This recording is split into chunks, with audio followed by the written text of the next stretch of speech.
For KBRFradio.com News, I'm Dave Bishop, and this is the weekly news recap brought to you by Fergus Falls Monument, online at foreverstonememorials.com, memorials that matter, and by Lilligards, your local Mahindra dealer on Highway 13 West, Wahpeton. At its October 21st meeting, the Fergus Falls City Council authorized entering into a purchase agreement to the Westridge Mall. The mall's disrepair, deterioration, and failure to pay bills threatens the existence of 4 businesses. There are several contingencies in place prior to a tentative December 31st, 2024 closing.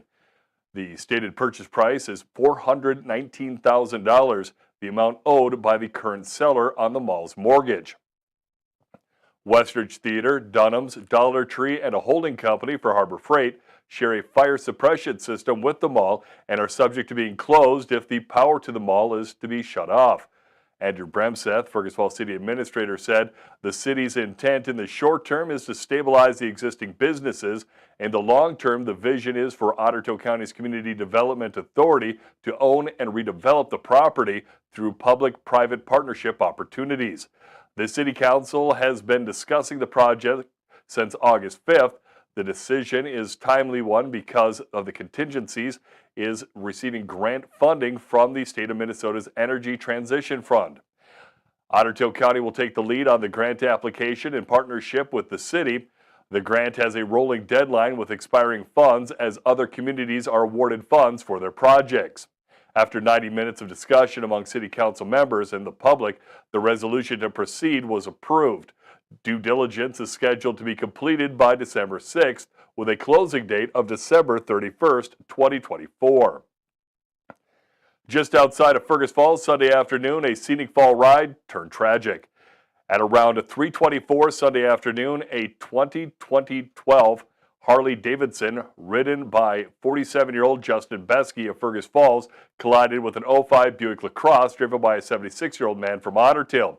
Both vehicles were traveling north on County 1 near Oakview Heights when the Buick slowed for another vehicle that was making a left-hand turn. Beskey then rear-ended the Buick. He wasn't wearing a helmet at the time of the crash and suffered life-threatening injuries. The 47-year-old was transported to Lake Region Healthcare by ambulance and then airlifted by Lifelink to a Fargo hospital. Landowners in Pelican Rapids are uniting to oppose a proposed 26-unit commercial campground on Grove Lake in Ottertail County. Their concerns focus on environmental issues, including a nearby bald eagle's nest and the threat of zebra mussel infestation. Under the Bald and Golden Eagle Protection Act, specific restrictions apply to construction near eagle's nests. Some residents who have lived in the area for decades fear the project will disrupt the peaceful community. They are considering legal action if the project is approved by the Ottertail County Commission.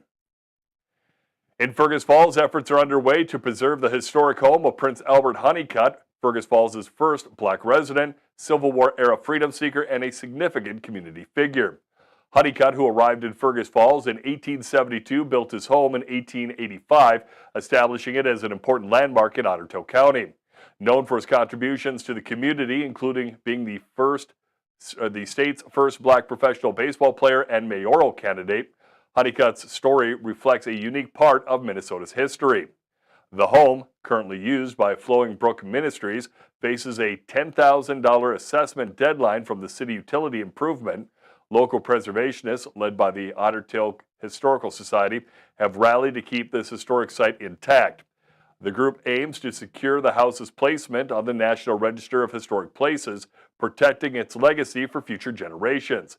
A GoFundMe has been established to raise funds, allowing supporters to contribute directly to the preservation of this significant historical site. And longtime sports personality Craig Olson is receiving a big honor this weekend. He's being inducted into the Minnesota Basketball Coaches Association's Hall of Honor.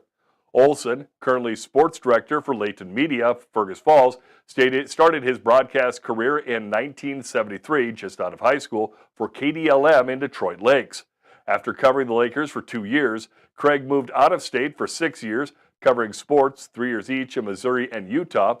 And in 1981, Olson moved to Fergus Falls, where he's been ever since.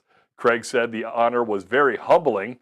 Craig credits learning from his uncle and longtime Fergus Falls radio sports personality Oates LeGrand and Ralph Anderson, the Detroit Lakes newspaperman, who Olson said he really learned a lot from when he was just starting covering sports.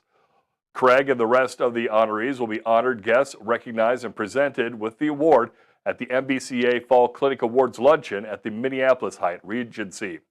This has been the Weekly News Recap brought to you by Fergus Falls Monument, online at foreverstonmemorials.com, Memorials That Matter, and by Lilligards, your local Mahindra dealer on Highway 13 West, Wahpeton. For KBRFradio.com news, I'm Dave Bishop. Tune in every Friday at 12:30 on KBRFradio.com or the Fergus Now app to stay up to date with local news. Get more news at KBRFradio.com. Sign up for email news sent right to your inbox, delivered by Cooper's Office Supply.